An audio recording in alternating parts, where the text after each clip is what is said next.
Olá, boa noite. Eu vou dar início aqui à nossa apresentação. O nosso grupo ele ficou responsável por falar um pouquinho dos sistemas dos testículos e espermatogênese. Esse trabalho foi elaborado por mim, Lívia Tawane, pelo Vinícius Manfio, pela Ariane Martins, Bárbara Vilela, Jéssica da Silva e pelo Raunier Costa.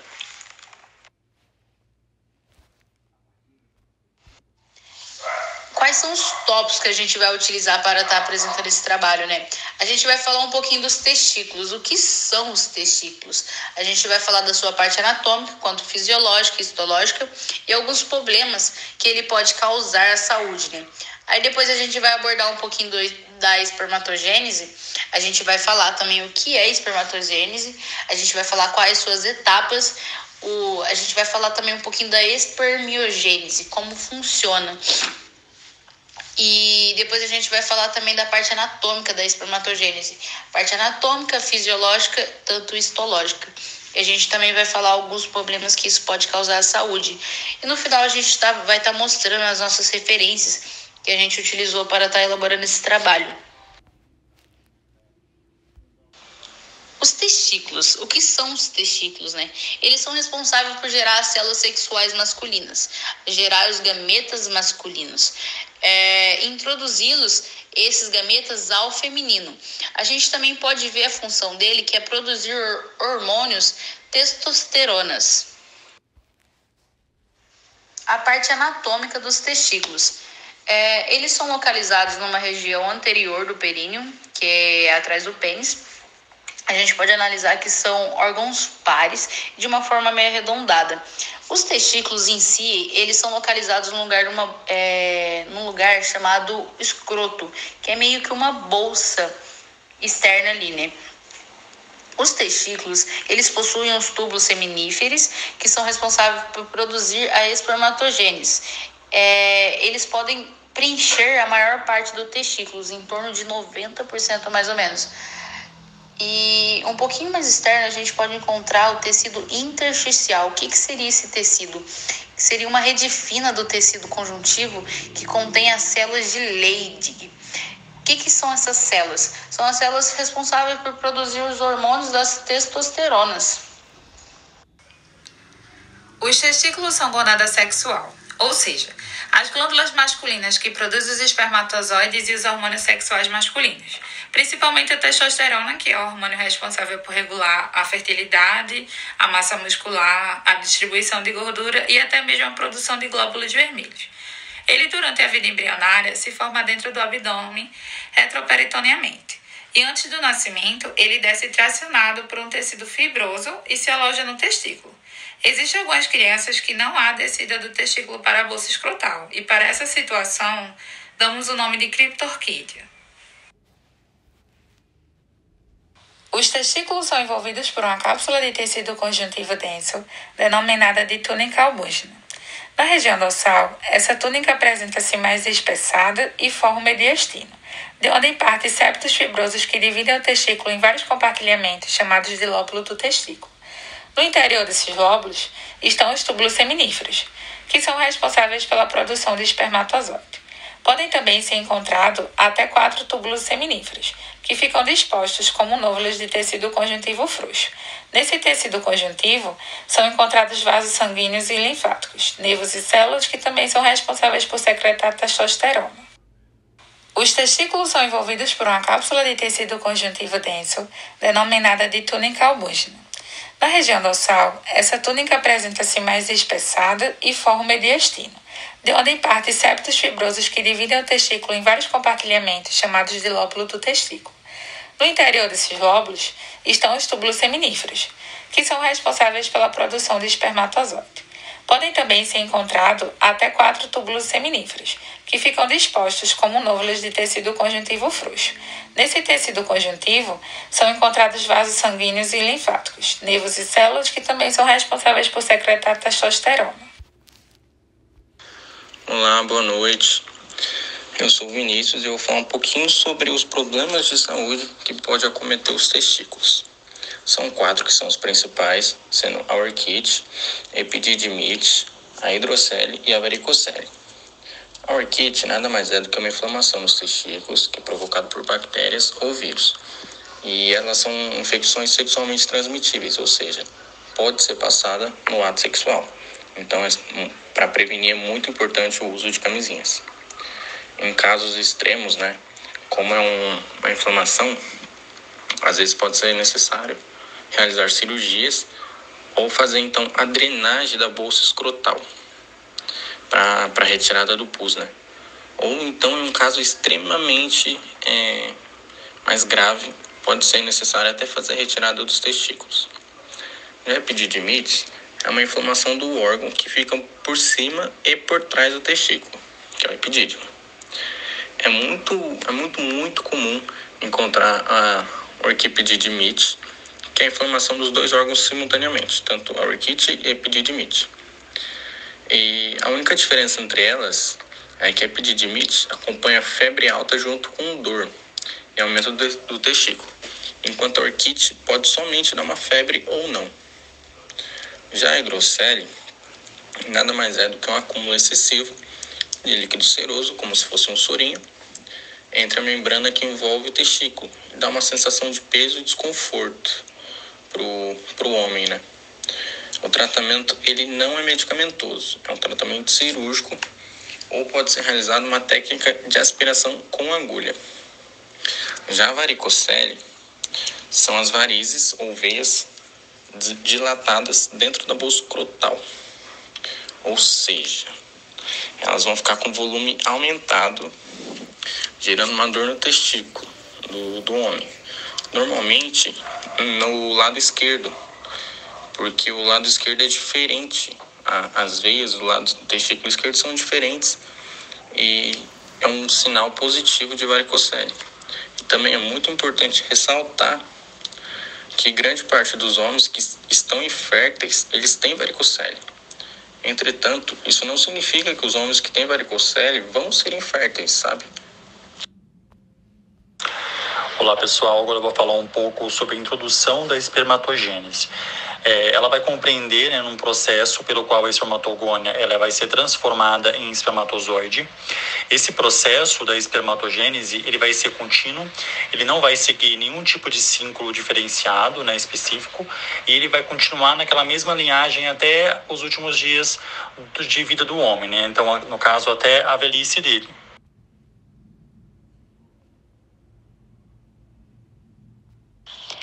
Vamos falar agora sobre a anatomia do espermatozoide. O espermatozoide apresenta 3 partes básicas: cauda, peça intermediária e cabeça. No ser humano, o espermatozoide apresenta uma cabeça oval e achatada, sendo este o local de maior volume. Na cabeça está localizado o núcleo, que contém o material genético, uma pequena porção de citoplasma, citoesqueleto e também uma importante região denominada acrossomo. Este é formado principalmente pelo complexo golgiense e contém enzimas importantes para garantir que o espermatozoide seja capaz de penetrar as camadas que envolvem o ovócito e, desse modo, possibilitar a fecundação. As enzimas presentes no acrossomo são semelhantes às presentes nos lisossomos. Conectada à cabeça, temos a peça intermediária, uma região onde se observa uma grande quantidade de mitocôndrias, as quais garantem a produção de energia necessária para que ocorram os movimentos flagelares. Logo após a cabeça intermediária está a cauda, ou flagelo, que é essencial para garantir a movimentação do espermatozoide. Ela é formada por uma membrana celular fina que recobre o esqueleto central formado por 11 microtúbulos, que é denominada axonema.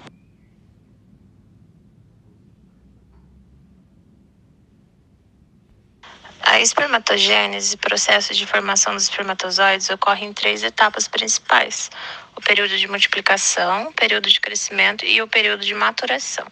O período de multiplicação. As células percussoras denominadas de espermatogônias, 2N, multiplicam-se por mitose. A multiplicação, que acontece na parede dos túbulos seminíferos, é relativamente lenta até a puberdade e, após esse período, torna-se intensa. Essa fase da espermatogênese pode ocorrer por toda a vida do homem. O período de crescimento. As espermatogônias aumentam de tamanho e passam a ser chamadas de espermatócitos primários ou espermatócitos 1, 2N. Período de maturação. No período de maturação, ocorre o processo de meiose. Primeiramente, os espermatócitos primários passam pela primeira divisão meiótica e dão origem aos 2 espermatócitos secundários ou espermatócitos 2. Inicia-se, então, a divisão meiótica, que origina 2 espermátides.